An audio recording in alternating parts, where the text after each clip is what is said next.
Ok?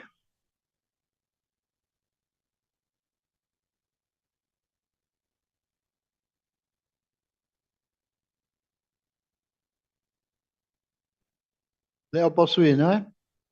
Pronto. Boa tarde a todos e a todas que nos assistem. De antemão, agradeço a toda a nossa equipe aqui do Propales e da Vídeo Saúde Distribuidora pela realização deste webinar, o segundo webinar do Propales no ano de 2024. Eu sou Vitor Grabois, coordenador-geral do Propales e presidente da Sociedade Brasileira para a Qualidade do Cuidado e da Segurança do Paciente. E o tema do nosso webinar hoje, os 25 anos da publicação Errar é Humano, construindo um sistema de saúde mais seguro, é de enorme alegria para nós, porque esta publicação, e nós vamos, daqui a pouco, eu vou apresentar o nosso ilustre convidado, essa publicação ela é para todos nós que militamos e trabalhamos em torno da segurança do paciente, ele é um marco, né? Na verdade, é o antes e depois dessa publicação, por muitos e inúmeros motivos, seja por ter trazido à luz a magnitude do problema, né, da ocorrência de eventos adversos, por trazer uma abordagem sistêmica, por ressalvar o papel da liderança, enfim. Bom, temos aí milhares e muitos itens importantes para que dão a exata dimensão da importância dessa publicação. E para abordar esse tema, nós convidamos, e quero já também de antemão agradecer ao Dr. Jorge de Vicente Guidiaro ter aceito o nosso convite, com um fuso aí de 4 horas, mas marcamos até para mais cedo para tornar menos cansativo para ele. E então o Dr. Jorge Vicente de Guidiaro é um médico especialista em medicina preventiva e saúde pública, fez o doutorado dele em Ciências da Saúde pela Universidade de Alcalá, é professor da Faculdade de Ciências da Saúde, é membro do grupo de investigação de resultados em saúde do Instituto Ramon y Cajal de Investigação Sanitária, da Universidade Internacional de La Rioja, e é médico também do Hospital Universitário Ramon y Cajal, lá de Madrid. Doutor Jorge, seja muito bem-vindo, muito bem-vindo. Mais uma vez agradeço estar conosco. E então quero imediatamente lhe passar a palavra. O senhor tem em torno aí de 40 minutos para a sua palestra, mas fique à vontade se precisar de mais tempo, sem problemas. E após a sua palestra, nós teremos então uma fase de perguntas feitas pelo público e algumas elaboradas aqui por nós também. Bom, então, muito obrigado e agradeço a todos aqueles que nos assistem hoje. Então, muito obrigado. Doutor Jorge, a palavra é sua. Muito obrigado. Muchísimas gracias. Muito obrigado. O prazer é meu. E eu que agradeço pelo convite, por contar comigo para essa palestra tão importante, ou sobre um tema tão importante, tão presente como esse. E, é claro, eu gostaria de agradecer a Vitor e a organização inteira pelo convite, porque estou muito feliz por estar aqui e passar esse tempo aqui com vocês. Agora eu vou compartilhar a minha tela com a minha apresentação. Vamos ver se vocês já podem visualizar tudo. Caso não seja, por favor, me avisem. Perfeito. Bom, vou começar. Sem dúvida, hoje, como o Vitor estava dizendo, vamos falar sobre esse 25º aniversário da publicação do relatório To Err is Human, Errar é Humano, e são 25 anos ao longo dos quais realmente foi um percurso e uma evolução que vimos a partir dessas ideias que, pela primeira vez, apareceram através desse relatório do Instituto de Medicina dos Estados Unidos. E eu gostaria de destacar agora que a minha intenção com esses minutos que vamos compartilhar é abordar 4 dimensões. Primeiro, o fortalecimento da cultura de segurança, também falar dos desafios que estão presentes, mas também os futuros. Por que não? Vamos pensar no futuro, no que pode acontecer, muitas vezes em relação a novas tecnologias também. E, é claro, colocar isso no quadro do Plano de Ação Mundial para a Segurança do Paciente da OMS. Também vou oferecer alguns dados do que acontece na Espanha também e alguns projetos que estamos desenvolvendo no Hospital Universitário Ramón y Cajal, onde eu trabalho atualmente. Então é isso, vou falar sobre essas 4 dimensões, mas não vai ser de uma forma fragmentada. Eu vou falar sobre essas 4 dimensões com um fio condutor, mas também vou introduzir diferentes aspectos sobre cada dimensão ao longo da apresentação. E, como estávamos falando, o protagonista aqui realmente é esse relatório, Towards Human, Errar é Humano, publicado no ano 1999. 1999, no ano 2000, que foi quando teve aquele impacto internacionalmente.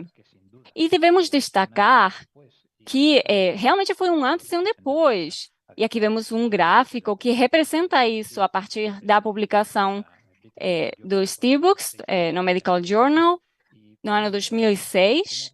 E aqui vemos como, a partir da publicação, vemos essa linha cinza no meio, a partir desse momento, o número de artigos, sejam originais, editoriais, qualquer tipo de publicação que podamos pensar, esses artigos em relação à segurança do paciente realmente aumentou, foi uma explosão, inclusive, o número de publicações aumentou muito. E, nesse caso, também em bases de dados, bancos de dados. E era um conceito menos falado, menos pesquisado, e, de repente, começou a ser muito pesquisado.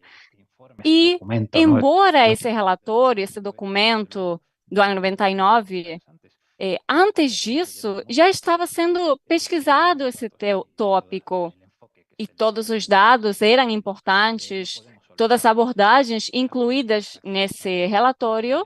Também teve como precedente, no ano 1991, um artigo publicado pelo Dr. Brennan, onde já tínhamos esses dados, números concretos sobre a carga sanitária em relação a diferentes eventos adversos. E é muito interessante porque, na verdade, esse estudo do Harvard Medical Practice Study foi publicado em 2 estudos diferentes. E, na verdade, são dados de anos antes. A publicação é do ano 91 e os dados vinham do ano 84, se eu não me engano. Por que 7 anos de diferença entre a colheita dos dados e a publicação? Porque, bom, estamos falando de um tema que hoje é mais comum, mais fácil de ser tratado, mas naquela época realmente era uma fonte de medos, era algo muito sensível. Mas também devemos olhar para frente com essa Aliança Mundial para a Segurança do Paciente de 2004, que ampliou mais ainda todas essas informações. E existe um artigo que eu gosto de mencionar, o primeiro autor é Jesus Maria Aranás. Eu trabalho hoje em dia com ele no serviço de medicina do Ramón y Cajal e uma referência na Espanha. E realmente eu só posso agradecer ele, né? E esse artigo buscava transmitir como, na verdade, nós falamos em segurança do paciente faz só umas décadas, mas o conceito em si vem de muito antes no passado. Falamos no Código Hammurabi, por exemplo, acho que tinha mais de 280 leis, e eles falavam sobre a relação entre o médico e o paciente, também Alessandro Luiz, acho que todos conhecemos sobre ele, e a sua luta pelos resultados na saúde. E realmente gosto muito desse slide, porque aqui nesse artigo temos vários aspectos, 4 pessoas importantes na segurança do paciente, mas por que não falar sobre um quinto tempo com esse relatório Rare Humano? E muitas décadas no futuro, eles vão falar sobre esses estudos que hoje estamos desenvolvendo, sobre os que estamos falando, como um antes e um depois, como foi esse relatório do qual estamos falando, e como foram esses personagens históricos. E nesse sentido, também é razoável que aconteça esse desenvolvimento, essa evolução. E Sir Cyril Chandler, num artigo publicado na revista Lancet, falava que a medicina no passado costumava ser simples, pouco efetiva e relativamente segura, mas que, na atualidade, é complexa, efetiva, mas também potencialmente perigosa. Ele fala sobre possíveis desafios que vamos encontrar no futuro, um futuro mais bem próximo. E aqui vemos alguns dados mais específicos após falar sobre esse contexto histórico.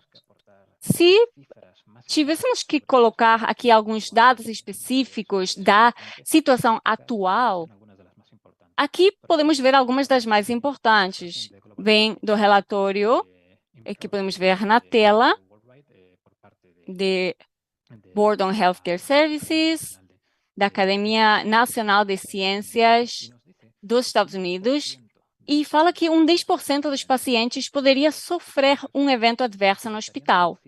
E, além disso, temos 134 milhões de eventos adversos anuais associados a uma assistência não segura nos hospitais. Isso supõe 2,6 milhões de mortes, 60% deles em países de baixa e média renda. Isso também supõe a metade da carga mundial de morbilidade derivada do dano ao paciente na atenção primária. São realmente números impactantes. E o relatório do qual estamos falando realmente colocou esses números impactantes também. Foi realmente um alerta para toda a comunidade científica e de saúde. Mas os que estamos vendo agora na tela também são bastante altas, impactantes. E isso tem um efeito social. O custo social do dano ao paciente pode variar entre 1 e 2 trilhões de dólares por ano.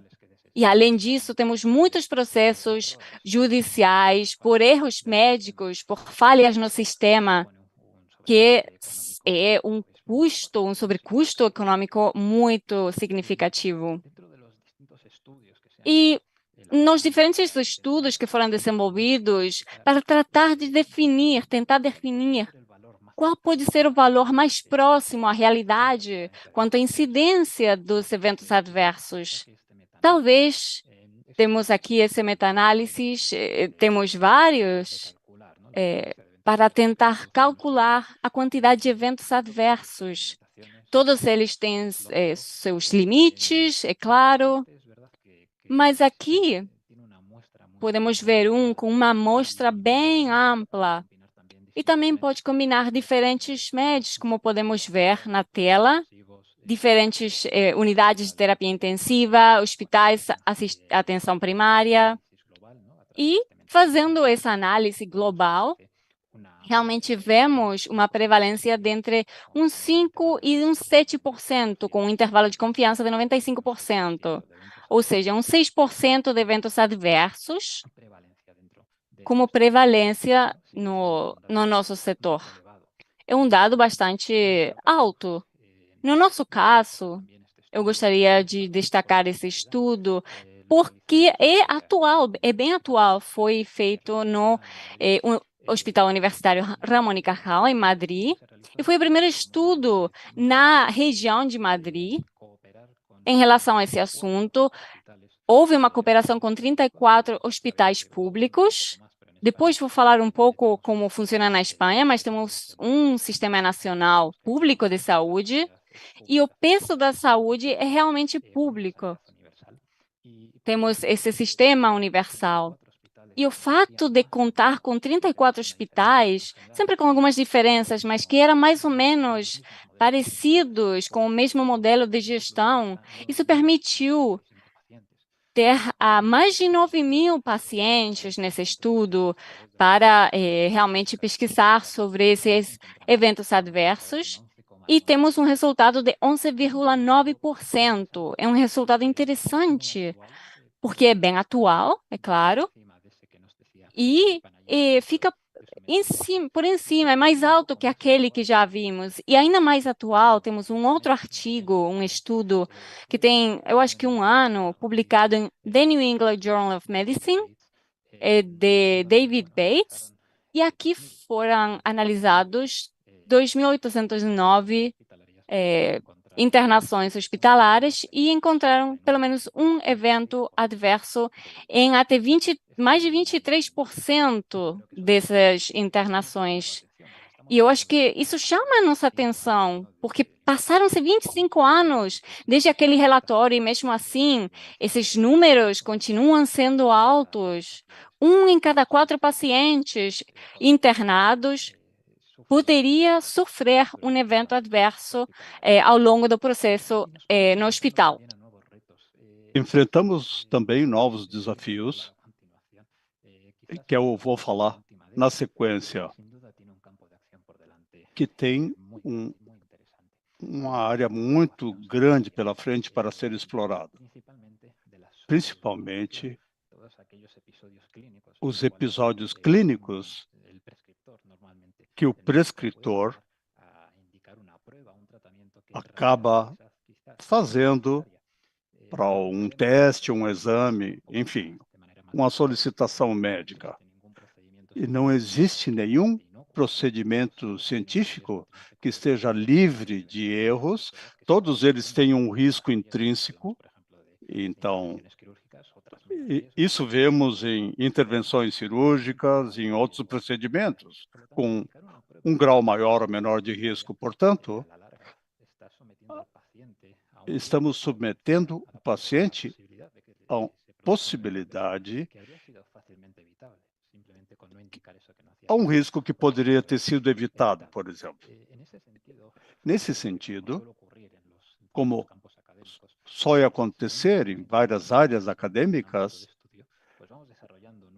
vamos desenvolvendo novas subespecialidades e sobre utilização, sobre testes, sobre triagem, por assim dizer. Me parece uma ideia muito interessante, porque há 30 anos atrás, ou 25 anos atrás, não pensaríamos que isso iria ocorrer, porque haveria questões mais prioritárias, mais primordiais, para ver se um exame, por exemplo, determinar um procedimento para ver se um exame estava sendo bem solicitado ou não. Na Espanha, temos uma situação, como resumida na tela, onde há um ano aproximadamente, o senhor Rafael Bengoa disse que entre 15% e 20% das coisas que são feitas na área da saúde pública não agregam valor clínico e são um desperdício. Então, isso falou de forma muito acertada. Foi bem certeiro na sua afirmação. Aqui temos um desafio muito interessante também na tela. Temos o Sistema Nacional de Saúde e o senador Estes Kefauver disse: quem consome nem escolhe, nem paga, e quem paga não consome nem escolhe, e quem escolhe nem paga nem consome. Então, é o paciente que nem escolhe nem paga. Quem paga é o sistema de saúde pública e quem escolhe é o prescritor, o médico, que nem paga nem consome. Portanto, temos 3 agentes interagindo, onde cada um deles não escolhe, o que gera um ecossistema para tentar que a prescrição em demasia torna a situação ainda mais complexa, porque e através de um equilíbrio especial poderíamos melhorar isso aí. Mas é uma situação bem complexa.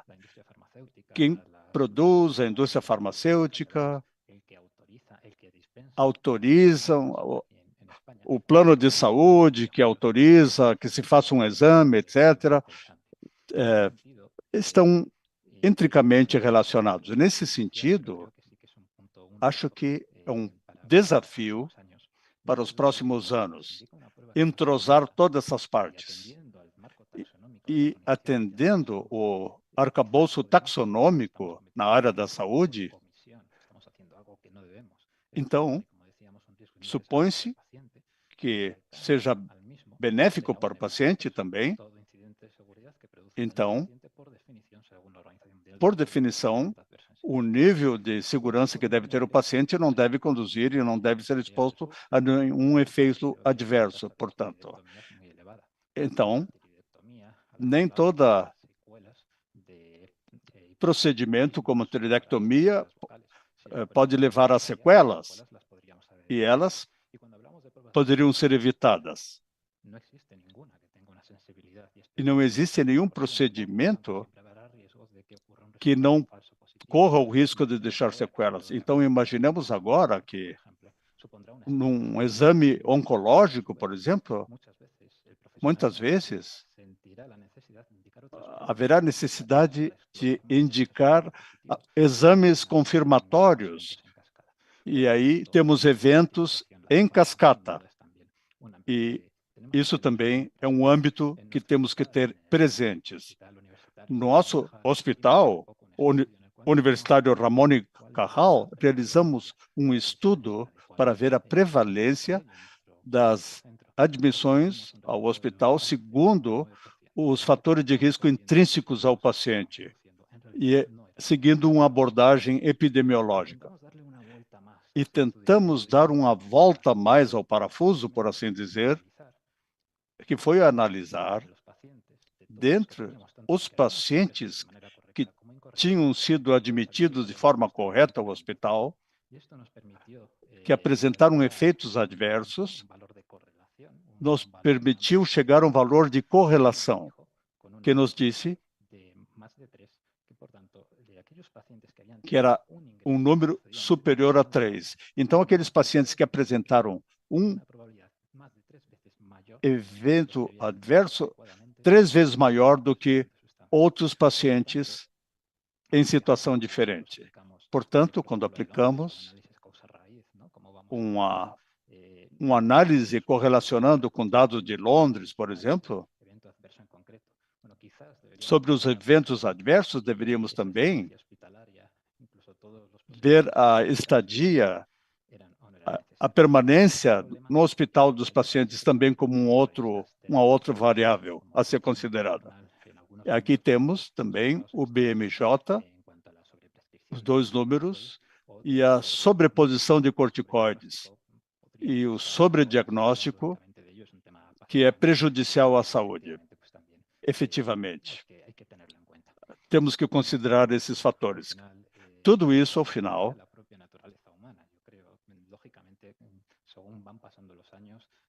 ao longo dos anos, vão melhorando os estudos, vamos inovando, e, sem dúvida, a segurança é um alvo, um objetivo muito importante. Segurança do paciente. E isso considera o número de eventos adversos que possa apresentar um determinado sistema de saúde. E novos padrões, novas normas de segurança, porque as ofertas são atemporais. E achamos que sempre pode ser aplicado. O que faz que, quando nós tenhamos que avançar, quais são os desafios que estamos enfrentando atualmente? Encontramos muitos desafios que não são os mesmos de 20 e 30 anos atrás. Desenvolvemos alguns deles de forma mais profunda. Temos os mais conhecidos, mas os outros não tão conhecidos. Ao fim de contas, em toda organização, num bom sistema de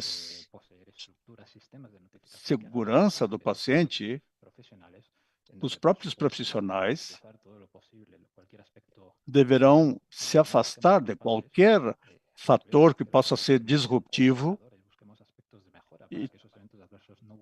e controlar dessa forma efeitos adversos. Então, temos uma infrautilização, uma subutilização dos nossos sistemas. Isso está muito claro também. É verdade que já passaram alguns anos desde 2006, mas, enfim, ainda continua sendo válido esses números. Essa é uma análise retrospectiva de efeitos adversos que procediam do sistema convencional de saúde. Usavam ambos métodos para ver quais eram as diferenças que existiam entre eles.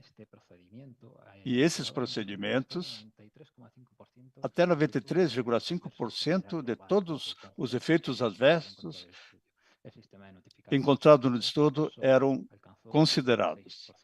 E somente 16,6% haviam ido parar num sistema de notificação voluntária.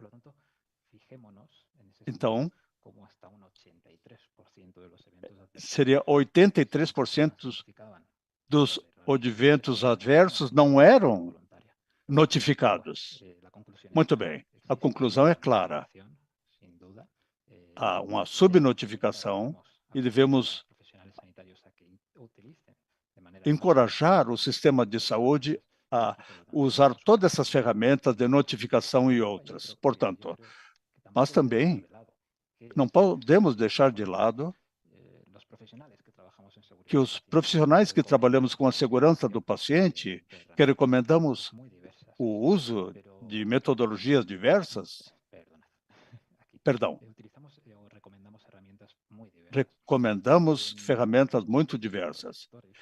E os desafios enfrentados nos dão a sensação de que essas ferramentas pressupõem um trabalho administrativo mais a ser feito, uma sobrecarga de trabalho. E de maneira automática, mecânica. A lista de verificação, por exemplo, os checklists, e o sistema de verificação, o checklist de procedimentos cirúrgicos, por exemplo, poderia ser uma dessas ferramentas, seria muito interessante. E há muitos trabalhos sobre a segurança do paciente e essas listas de verificação. Aqui diz que quando implementamos esses checklists cirúrgicos, não estão convencidos da utilidade desse checklist cirúrgico. Mas, no caso dos pacientes que apresentam problemas, vemos que na prática sim são úteis e fazem diferença para a segurança do paciente. Essas listas de verificação cirúrgicas. Então, devemos ser empáticos com os pacientes e também utilizar essas ferramentas de maneira adequada. Existem mais desafios, sem lugar a dúvida, e um deles está relacionado à comunicação com os pacientes. Nesse artigo, de um acadêmico, um professor titular, Mira, e colaboradores, diz ele que 27,9% dos diretores, dos profissionais consideraram que no centro da sua informação, corretamente, havia um efeito adverso. 30% deles afirmaram dispor de um centro, no seu centro, de um protocolo sobre como informá-los. Em 92, médicos, ou 14,7% deles, e dos enfermeiros, tinham recebido treinamento para informar um paciente que havia sofrido um efeito adverso. Então, são 70%, e analisamos se informamos de maneira correta esses efeitos adversos. O compromisso também da diretoria é outra batalha que estamos travando.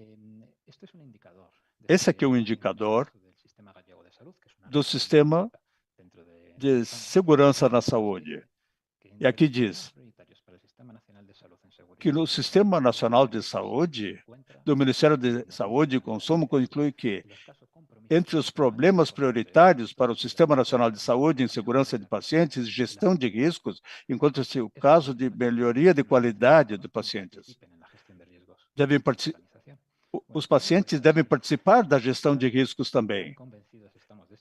Estamos tão convencidos disso, dessas plantões e rondas de segurança, que vamos contabilizá-las quando há um registro explícito de que isso aconteceu. Se não for assim, vamos considerar que essa ronda de pacientes nunca foi realizada.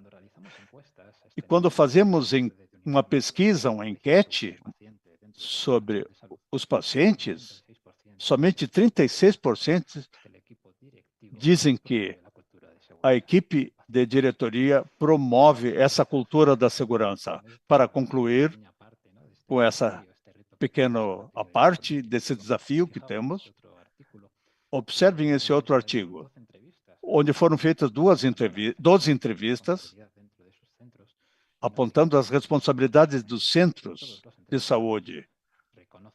E os entrevistados reconhecem que a segurança do paciente é prioritária. Mas isso mais numa esfera teórica do que prática. E a diretoria, os responsáveis pela segurança do paciente,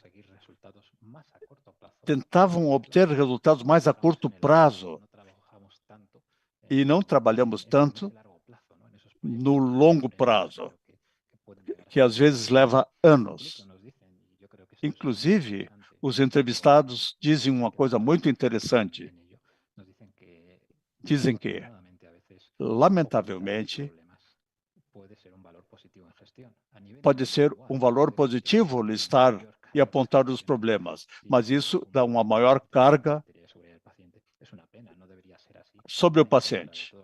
E isso vai contra tudo que diz respeito à segurança do paciente, mas é a realidade do dia a dia. Então, muito bem, sem lugar a dúvida, se temos que enfrentar esse desafio de maneira adequada, temos que considerar também o que diz na tela. A segurança do paciente é um marco de atividades organizada que cria culturas, processos, procedimentos, comportamentos, tecnologias. É muito interessante porque esse documento, pela primeira vez, inclui a palavra cultura, segurança do paciente.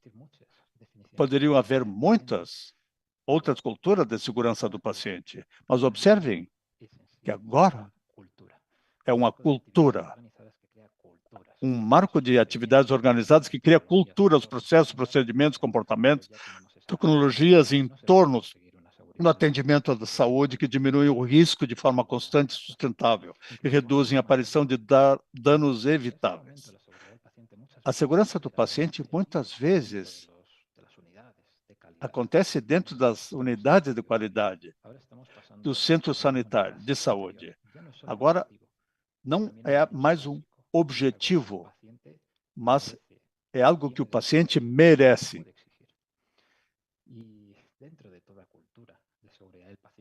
E em toda a cultura de segurança do paciente deve ser analisada a etapa, a fase na qual estamos, onde está a nossa organização. Não sei se vocês conhecem esse gráfico que aparece na tela, mas é essencial para conhecer esses passos que qualquer centro deve dar para chegar à segurança do paciente. Temos uma cultura patológica. Se alguma coisa acontecer, temos minimizá-lo e ocultá-lo, para que ninguém pense que somos culpados. E isso também passa por uma cultura reativa. Somente reagimos diante dos problemas, não notificamos e vamos aumentando uma cultura calculadora, avaliamos os riscos antes que eles aconteçam, também uma cultura proativa, nos adiantamos os problemas e, finalmente, uma cultura criadora, focada no paciente. E conforme vamos avançando, temos uma maior confiança dos pacientes. Porém, devemos lembrar que a confiança é muito difícil de conseguir, mas também é muito fácil quebrá-la. Quando chegamos a essa cultura criadora, focada no paciente, devemos mantê-la. E isso não significa que não aconteçam eventos adversos. É muito difícil realmente conseguir um risco zero. Vão continuar acontecendo esses eventos, mas depende de nós reagir da forma adequada diante desses riscos, com a participação do paciente, com uma cultura geradora, procurando soluções mais do que problemas. Devemos lembrar isso. E eu acho que todo mundo conhece essas frases e esse desenho aqui, mas realmente devemos valorizá-lo. Errar é humano, todos vamos cometer erros. Esconder ou ocultar esses erros é imperdoável. E falhar no aprendizado não tem desculpa. Então, devemos chegar nessa cultura de segurança do paciente, aprendendo dos erros e tentando que não aconteça novamente. E ao falar em cultura de segurança, eu gosto de falar sobre esses questionários, que poderiam ser outros, né? Mas não seria coerente mostrar esse artigo no que falavam que a gerência dos centros pensam que a segurança do paciente é mais teórico do que prático. E, ao mesmo tempo, não trabalhar, de certa forma, para que essa parte prática chegue a esse conceito da cultura. Devemos medir essa cultura. Como podemos fazer isso? Bom, analisando os conhecimentos que os profissionais têm sobre a cultura e de segurança do paciente e também as percepções, como eles pensam que funciona o hospital, o centro, em relação ao trabalho de segurança. Aqui temos alguns resultados, podemos ver na tela esse quadro em vermelho. Como muitos profissionais falhavam na hora de relatar o design de pesquisa mais efetivo, ou também o tempo necessário para eliminar os micro-organismos e patógenos das mãos. Realmente, porcentagens tão altas de profissionais que erram nessas respostas é uma visão sobre o panorama, sobre o cenário que temos e para onde podemos avançar e como melhorar essa cultura que temos nos hospitais. E aqui também foi perguntado como percebem eles, como interpretam a segurança do paciente de parte da gerência. Como a gerência tem essa percepção? E podem ver na tela os resultados. Geralmente há medo em relação a falar sobre eventos adversos. Esses questionários realmente são como uma fotografia do cenário atual. E voltamos agora para esse documento da Organização Mundial da Saúde. Eles apresentam 7 objetivos estratégicos. E em cada objetivo temos algumas possíveis ações. É como uma matriz. E poderíamos falar durante muitas horas sobre esse documento, sobre esses objetivos, mas eu acredito que talvez os mais novos, os que têm mais novidades, são esses 4 destacados. A segunda, estabelecer sistemas e organizações de saúde de alta confiabilidade que protejam os pacientes. O A3, garantir a segurança de cada processo clínico. Envolver e empoderar os pacientes e as famílias para que ajudem e favoreçam o caminho ou a jornada para uma assistência de saúde mais segura e também inspirar e educar os profissionais de saúde.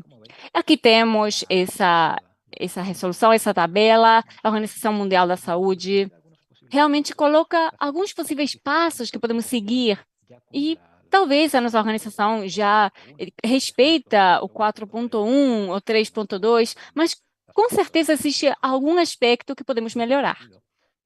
E, nesse sentido, aqui podemos ver no ponto 3 de segurança de processos clínicos, tem um que eu gosto bastante. Na Europa, por exemplo, há alguns anos, foi publicado o novo regulamento de processos sanitários. Não sei se vocês conhecem a origem desse regulamento, mas vem de uma falha de segurança e surgiu, foi publicado em 2017, na verdade, mas a origem, a iniciativa dessa atualização vem de 4 anos antes, quando na Europa foi detectado um problema com dispositivos médicos, as próteses PIP, que seria Poly-Implant Prosthesis.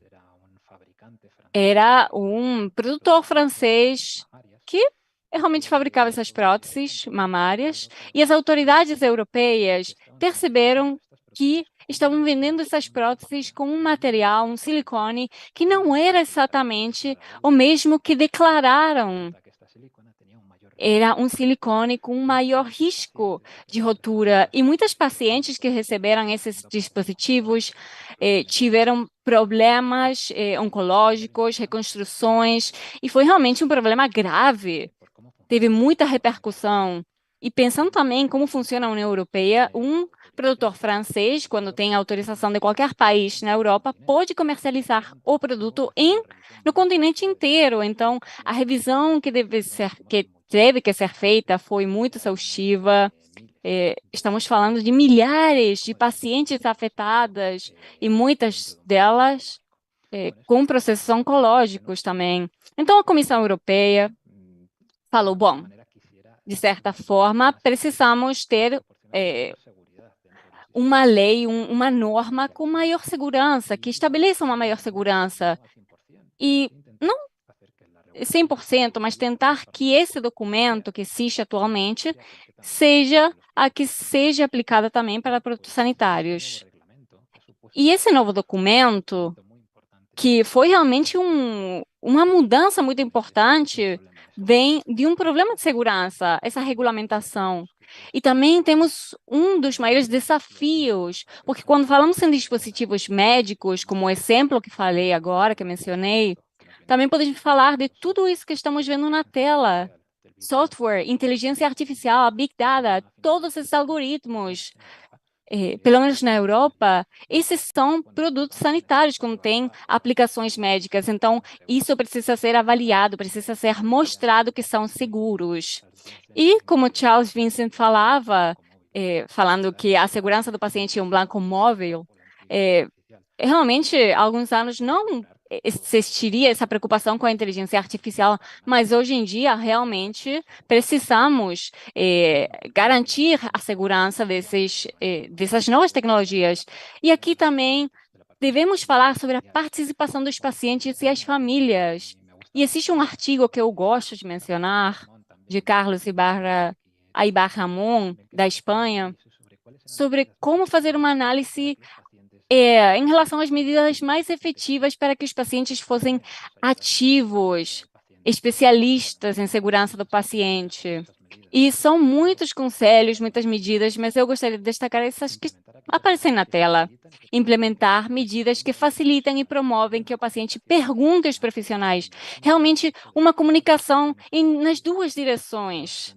Falamos em decisões partilhadas, porque muitas vezes isso não acontece. Também implantar medidas que não confrontem o paciente com os profissionais, que não exista uma luta entre eles. E também implementar medidas para que os pacientes deem informação retrospectiva, porque quanto menos tempo acontece desde o evento adverso, melhor é a informação que os pacientes podem passar.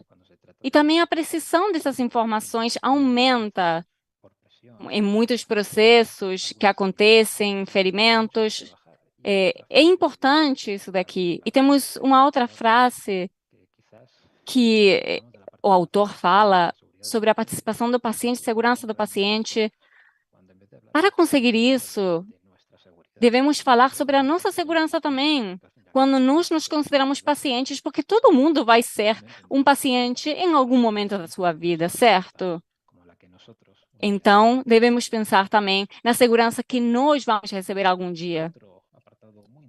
E uma outra parte interessante da Organização Mundial da Saúde é essa sobre a formação, a capacitação em segurança do paciente. E eu entendo que, dependendo do país, pode ser muito diferente. Na Espanha, existe uma longa jornada pela frente quanto à segurança do paciente, e é um tema que quase não é falado nas faculdades de medicina e na maioria de profissões de saúde. Aos poucos, estamos tentando introduzi-la nos programas de formação, mas realmente não tem tanta importância assim. Estamos trabalhando intensamente para colocar esses tópicos em programas de especialização e de mestrado, mas, como eu falei, temos uma longa jornada pela frente. E aqui já concluindo, chegando ao final, eu queria falar um pouco sobre algumas ações, estratégias que estão sendo desenvolvidas na Espanha. E para isso, eu queria realmente comentar como funciona, caso vocês não conheçam. Na Espanha temos 17 regiões e cada uma delas tem um serviço de saúde específico. Todas realmente seguem umas diretrizes norteadoras específicas, temos uma cobertura universal, pública, mas cada região, cada comunidade autônoma tem uma autoridade, uma competência para decidir de que forma estabelece os serviços que oferece aos pacientes, quais não pode oferecer e como organizar realmente a expansão dos serviços no território. Isso faz com que, às vezes, vamos ver agora isso mais em profundidade, temos documentos que pertencem a uma das regiões, mas não a outras. E também vamos ver como podemos falar que existem diferentes escolas de saúde para cidadãos, dependendo da região. Mas, como estávamos falando, existe um órgão regulador, um conselho interterritorial, que tenta organizar tudo isso. E temos uma estratégia nacional de segurança do paciente. E, além de contar com essa estratégia, também devemos ter, ou tentar ter, um manual. Como estávamos falando, não ficar na teoria, ir também para a prática. Então, temos documentos como esse daqui, um manual para avaliação da estratégia de segurança do paciente do Sistema Nacional de Saúde, onde são incluídos diferentes indicadores e, periodicamente, são medidos centros de atenção primária, por exemplo, com esses planos de segurança do paciente, ou hospitais com planos de gestão de medicamentos. São alguns exemplos, existem muitos indicadores para que vocês possam ver que tentamos seguir esses passos aos poucos. E também fazemos isso através de uma plataforma interativa e podemos ver como variam esses indicadores dependendo da região. Aqui temos 247 indicadores, 14 relacionados à segurança do paciente. Também são publicados diferentes relatórios sobre a avaliação dessa estratégia e podemos ver como, em relação a esse compromisso da gerência que mencionamos, a parte teórica, parece que é cumprida realmente. 78,8% dos centros têm esse plano de segurança do paciente. E nos hospitais também a porcentagem é alta. Realmente, o que devemos ver é se são investidos recursos para levar isso à prática e para saber também a aceitação maior ou menor dos profissionais. E também existem iniciativas lançadas que foram muito efetivas, entre elas os projetos Zero, pneumonia zero, associada à ventilação mecânica, diferentes eventos que acontecem, e são projetos que acontecem muito nas unidades de terapia intensiva. Falando aqui em infecções que acontecem muito em relação à assistência de saúde.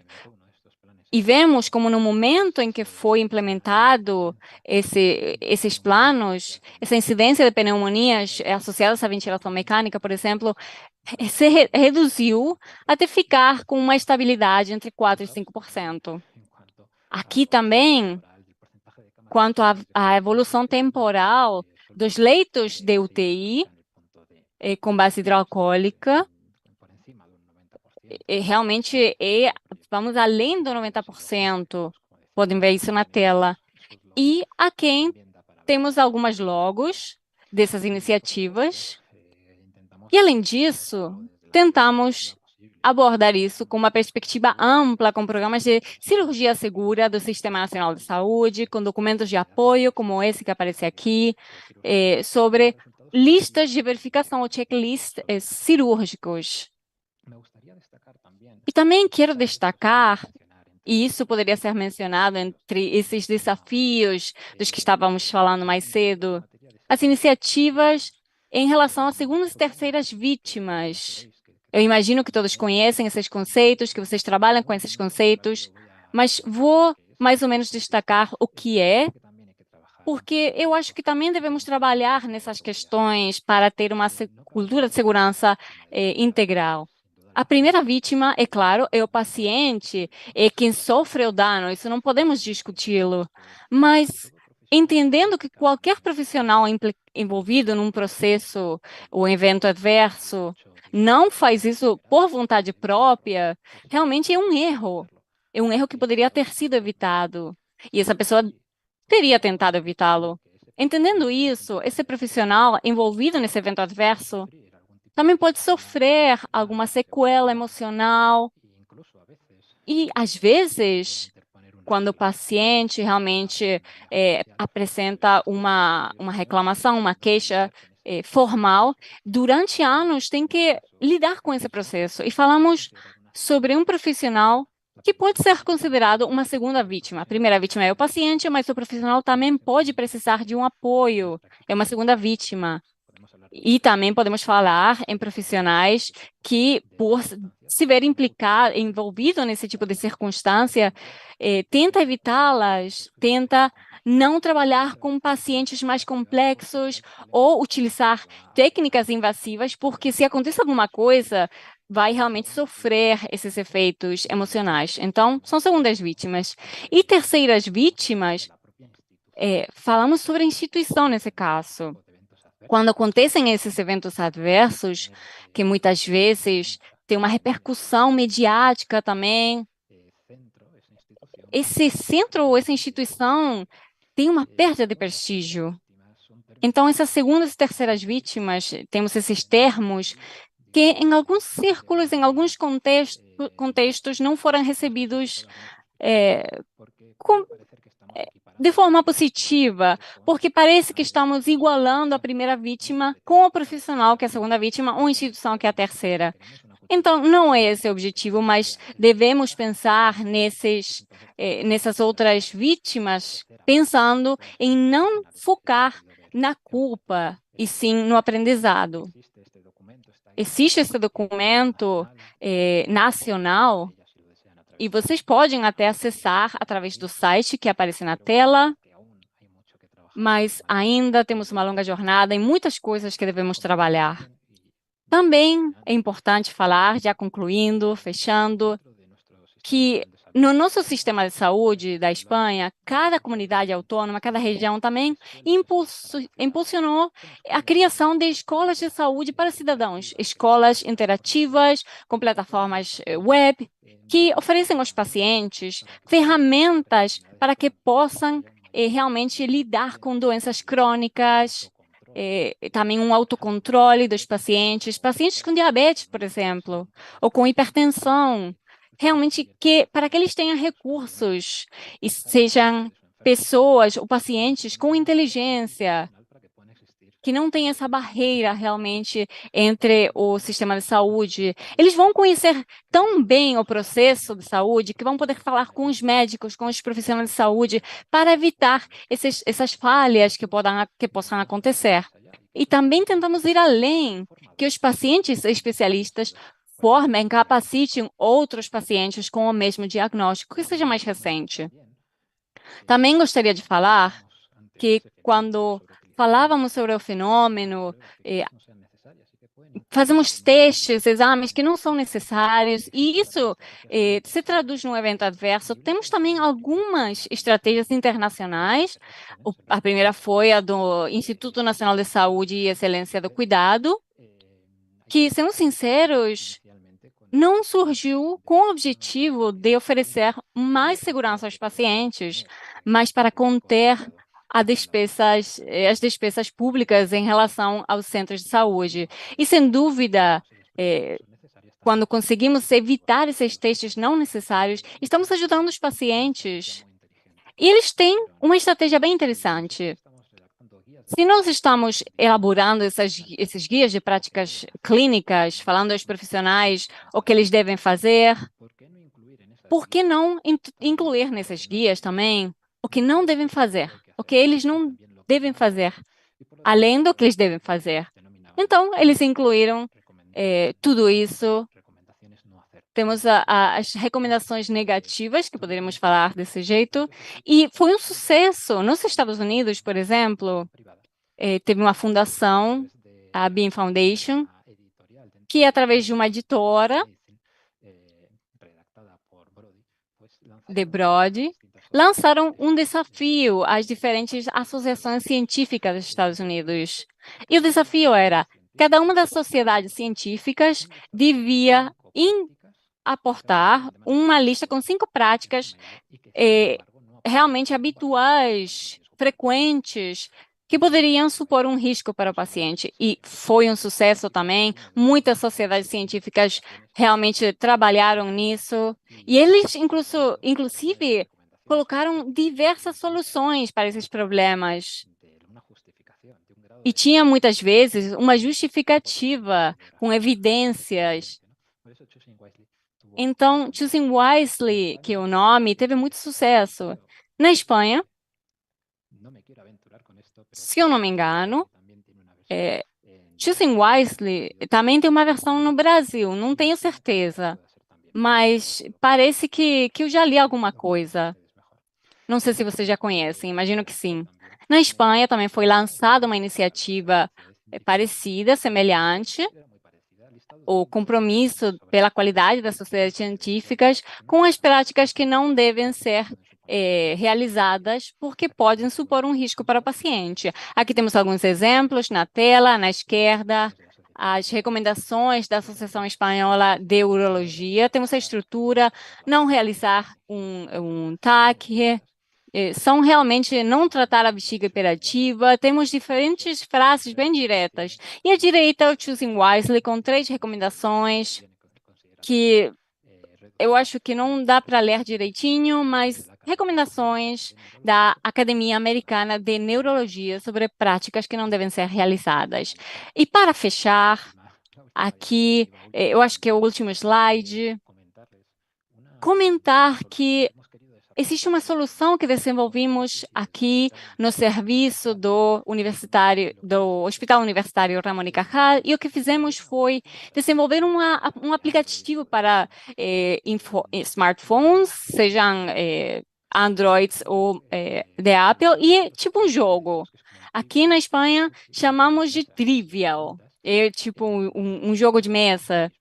E fizemos uma coisa parecida. Temos essas recomendações sobre práticas que não devem ser feitas, porque são problemas de segurança para o paciente, e fazemos uma pergunta relacionada a cada uma dessas recomendações. Temos aqui um paciente dessa idade que chega na unidade com esses sintomas. O que fazemos e o que não fazemos com esse paciente? E com isso, queremos chegar a um público mais amplo, realmente que essas recomendações sejam conhecidas, porque são riscos para os pacientes. Mas também queremos conhecer a situação, as recomendações que são mais ou menos conhecidas, porque temos esses dados, esse conhecimento todo, mas essa é uma segunda face.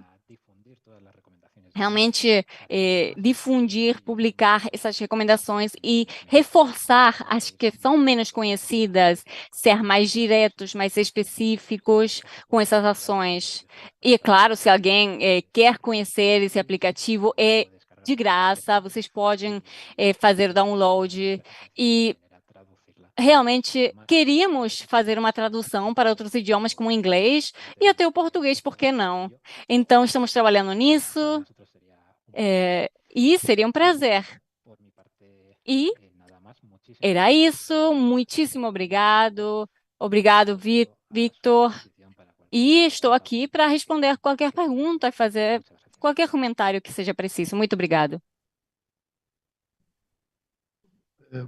Jorge, pode descompartilhar. Isso. Bom, muito, muito, muito, muito obrigado pela sua apresentação. Não vou gastar muito tempo comentando, mas queria destacar 2 elementos fundamentais.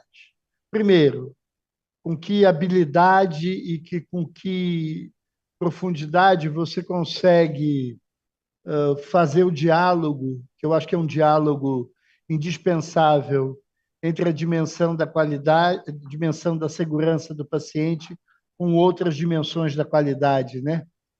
A efetividade clínica, o cuidado centrado, e a gente pode pensar isso em relação à equidade, em relação à eficiência, enfim, mas queria muito agradecer e você ter trazido não apenas segurança do paciente isoladamente. E o segundo ponto, também agradecer, porque se a gente olhar lá o Errar é Humano, com que fidelidade com que você foi trazendo os temas e os elementos que, de fato, e o quão atual, né? Decorrido 25 anos, aquelas questões que estão lá no Errar é Humano estão presentes, aqueles ensinamentos são muito úteis. Então, quero muito também te agradecer de você ter feito uma apresentação num diálogo muito, muito rico e muito fidedigno à própria publicação. Então, para que a gente ganhe tempo, e nós não temos também tanto tempo pela frente, mas eu queria começar com uma pergunta que foi feita por um colega nosso chamado Fernando Castelo Branco, que ele diz: errar é humano. Será que essa afirmação cabe para a área da saúde, já que estamos lidando com vidas? Começar com essa que é bem provocativa. Sí, pues muchísimas gracias Sim, muito obrigado pelas palavras, Victor. O prazer é meu, eu já falei, mas eu falo de novo. Vocês realmente são uma referência e uma honra estar aqui. E a pergunta que você fez é uma boa pergunta, porque na medicina temos uma responsabilidade muito grande, uma falha pequena pode ter efeitos realmente muito graves para o paciente. E, sem dúvida, o fato de pensar que realmente podem ser cometidos erros, falhas nesse setor, tem esse impacto muito grande. E para mim a resposta é sim, devemos, não só podemos dizer que errar é humano na saúde, mas também devemos pensar desse jeito, porque é inevitável. Um erro é inerente à prática humana, sobretudo quando estamos falando.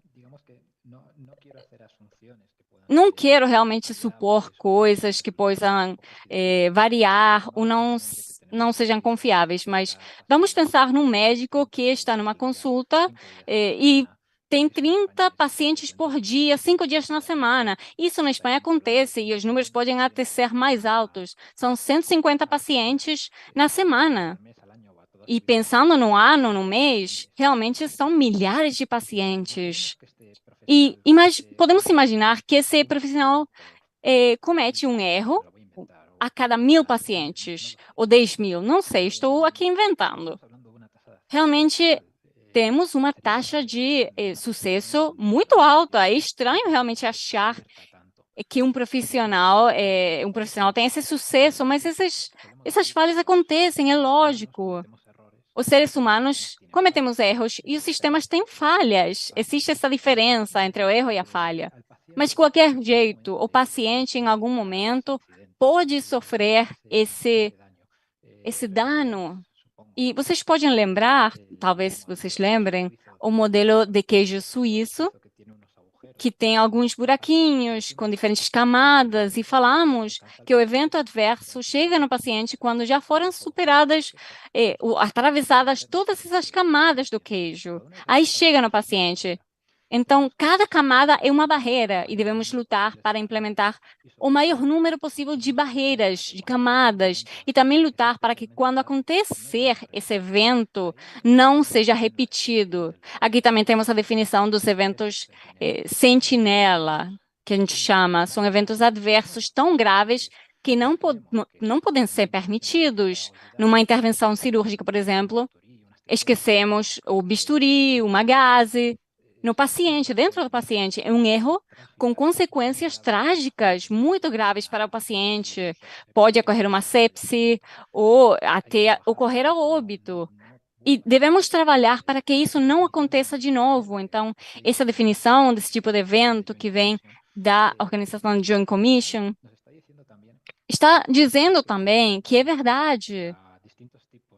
Podemos ter diferentes tipos de eventos e todos são erros, mas não todos os erros são iguais. Não é a mesma coisa que aconteça alguma coisa como o que estamos mencionando, qualquer erro de escrita, um medicamento com uma dosagem mais baixa do necessário. É um erro, mas a solução é mais simples e o impacto que vai ter também é menor. Então, temos todas essas estratégias, ferramentas em relação ao paciente, análise de falhas e efeitos, e realmente pensar nos erros que podem acontecer, fazer cumprir o protocolo de Londres, por exemplo. E quando acontecem esses eventos, analisar por que aconteceu e não repeti-lo. Somos humanos, vamos cometer erros, somos muitos profissionais, são muitos pacientes e vão acontecer esses erros. Mas é verdade que devemos trabalhar muito e constantemente para que os erros mais graves não sejam repetidos e que não cheguem ao paciente, pelo menos esses. Acho que é uma questão de prioridades, temos os recursos que temos e devemos tentar investi-los nos quesitos que tragam mais benefícios para o paciente. Ótimo, muito obrigado. Há uma outra pergunta que eu acho importante, e mesmo considerando as importantes e enormes diferenças entre a realidade da Espanha, dividido em regiões, e o sistema de saúde brasileiro, com muitas milhares de municípios e, portanto, muitos sistemas municipais de saúde. Mas a pergunta ela tem um contexto brasileiro, mas que talvez se aplique na Espanha, e por isso eu vou fazer essa pergunta aqui, que foi mandada pela Eliane Cerqueira. Ela pergunta: qual a adesão dos profissionais médicos, no serviço, por exemplo, lá do Ramon y Cajal, ou de outros hospitais, tendo em vista que, na realidade brasileira, nós temos uma rotatividade, compreende? Um turnover de médicos muito grande, e que isso leva a que eles não se sintam, muitas vezes, parte do processo. Muito trabalho em regime de plantão. Qual é a abordagem que vocês têm desenvolvido? E vou fazer logo uma outra pergunta, que foi mandada também pelo nosso colega Ornir Simonato, que diz assim: como os resultados obtidos por programas de melhoria aplicados nos hospitais se sustentam, né, permanecem, após o encerramento formal destes programas. Então, uma primeira pergunta é: como lidar com o alto turnover, a rotatividade dos médicos para engajá-los, e como é que se mantém, mesmo quando os programas de melhoria se encerram, como é que a gente consegue manter essa melhoria? Essas duas perguntas. Sí, son dos muy buenas. Bom, são duas perguntas muito boas. E eu acho que a resposta é complexa. A primeira pergunta em relação à rotatividade dos profissionais nos serviços na Espanha também acontece. E, é claro, é complicado. A solução, eu acho que pode ser mais fácil de ser explicada do que de ser executada. Se queremos que os profissionais tenham conhecimentos ou que eles realmente tenham essa consciência no quesito de segurança do paciente, devemos trabalhar do primeiro momento, nas faculdades, quando estamos falando sobre diagnósticos, tratamentos, mecanismos fisiopatológicos. Nesses momentos, devemos falar também sobre os riscos, sobre o papel do paciente, sobre a segurança do paciente. E sempre é mais fácil fazer isso do início do que começar a colocar band-aids anos depois. Então, acho que esse é o primeiro passo. E devemos incluir a segurança do paciente na formação dos médicos. E caso realmente haja um atraso nesse sentido, podemos implementar cursos sobre a segurança do paciente quando esses profissionais chegam no centro. Quando muitas vezes explicamos aos profissionais como funcionam os sistemas operacionais para os registros médicos, como funcionam as prescrições na instituição, por que não falar também 2, 3 horas para explicar a cultura de segurança do paciente dentro da instituição e também a importância que é dada a esse protocolo? E pensando mais na rotina, também temos ferramentas concretas, específicas, como os briefings, por exemplo. Vocês sabem que são essas pequenas reuniões bem breves, que são geralmente 5 minutos, até menos, que são muito úteis na mudança de plantão, na passagem de plantão. Saem uns profissionais, entram outros, e nesse momento existe uma partilha de informações. Isso pode incluir também questões relacionadas à segurança do paciente. Então, uma pessoa nova que chega na instituição tem que ver essas rotinas de reuniões para interiorizar como funciona o centro nesse quesito e realmente que receba informação sobre a segurança. Então, eu acho que já respondi essa pergunta. São 3 níveis, como eu falei, nas faculdades. Depois, quando o profissional chega no centro, na instituição, e por que não no dia a dia, nas passagens de plantão também. E em relação à segunda pergunta, como manter todas essas iniciativas, estratégias, quando são implementadas, ou após serem implementadas, é verdade que é complicado, porque toda estratégia tem realmente aquele impulso inicial que depois acaba caindo. E muitas vezes, quando implementamos uma estratégia, o seguinte objetivo é implementar uma outra estratégia. Então, a nossa atenção vai de um lado para o outro. E, por exemplo, na Espanha, tentamos que todos os centros de saúde, sobretudo os hospitais de maior porte, tenham as unidades funcionais de gestão de risco ou comissões de segurança do paciente. São grupos de trabalho, afinal, que existem em cada centro, multidisciplinares, com representação da gerência, também com especialistas em qualidade da assistência, segurança ao paciente, e vamos incluindo aos poucos perfis de profissionais que realmente têm um envolvimento maior pela atividade que fazem. Por exemplo, devemos ter uma pessoa que trabalhe na sala de cirurgia ou nas unidades de terapia intensiva, diferentes especialidades do hospital, porque o risco é muito alto nesses processos e os pacientes que temos na terapia intensiva ou na cirurgia realmente são mais vulneráveis. E nessa comissão temos o denominado referências de segurança do paciente. São pessoas, profissionais, que são um vínculo, um ponto de encontro para diferentes áreas. Temos uma referência, por exemplo, para a cirurgia geral, para que se algum profissional dentro desse serviço quer implementar uma melhora ou tem dúvidas, quer notificar qualquer evento adverso e não sabe como fazê-lo, pode realmente falar com essa referência, com essa pessoa referência, e a partir daí são ativados outros mecanismos. Então, nesse sentido, se queremos manter esses procedimentos de segurança do paciente, devemos ter uma equipe específica nessa área de segurança do paciente, que também trabalha de forma constante. Como falávamos sobre essas equipes do Hospital Ramon y Cajal, tem reuniões mensais, uma vez por mês, no mínimo. Vamos falando sobre os objetivos, sobre o processo, vamos vendo o que pode ser melhorado, e graças a essas equipes, podemos fazer com que as estratégias já implementadas sejam mantidas ao longo do tempo.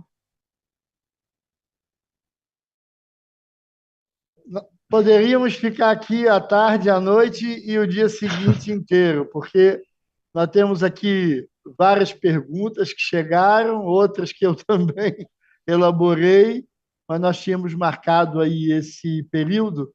Queria só compartilhar com você, Jorge, que aqui no Brasil nós temos a figura do Núcleo de Segurança do Paciente.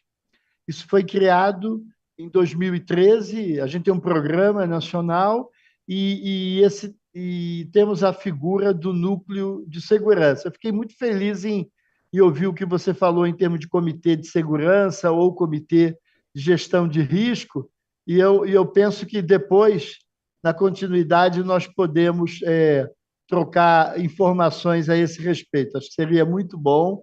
A Sobrasp está fazendo agora pela segunda vez, fez em 2022 e está fazendo agora em 2024, uma demografia dos núcleos de segurança. O Brasil já tem hoje quase 7.000 núcleos de segurança distribuídos por todo o país. Eu queria muito agradecer a você, agradecer a todos que tiveram conosco. Depois, vamos ver aí como é que eu encaminho para você uma parte aí das perguntas e se você também puder ter um tempo e uma disponibilidade de responder, e a gente depois divulga isso no site do Proqualis. E é isso. Então, eu queria muito agradecer e passar para você poder fazer a sua despedida, por favor. Pues, de nuevo, el agradecimiento es... Bom, mais uma vez, muito obrigado. Eu que agradeço tudo. Foi um prazer estar aqui, dividindo esse tempinho com vocês. Vocês são uma referência em matéria de segurança do paciente, então, para mim, é realmente uma honra compartilhar isso. E, é claro, se você realmente me mandar essas perguntas, eu vou tentar respondê-las da melhor forma possível. E, é claro, vocês podem contar comigo para qualquer coisa que precisarem. E é isso. Muito obrigado de novo à organização, à parte também da interpretação. E, é claro, você, Vitor, por esse encontro que tivemos, que foi maravilhoso e muito produtivo também. Então, muito obrigado, Vitor.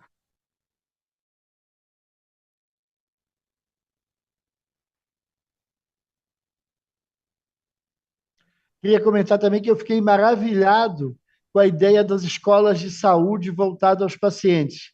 Isso também é um outro tópico também que eu gostaria da gente conversar também e ver, porque achei isso absolutamente extraordinário do ponto de vista da gente pensar a questão do letramento, da literacia, né, dos pacientes. Então, quero agradecer aqui a nossa equipe do Proqualis, a equipe da Vídeo Saúde, aos nossos intérpretes também, enfim, a todos aí que nos assistiram nesse início de tarde.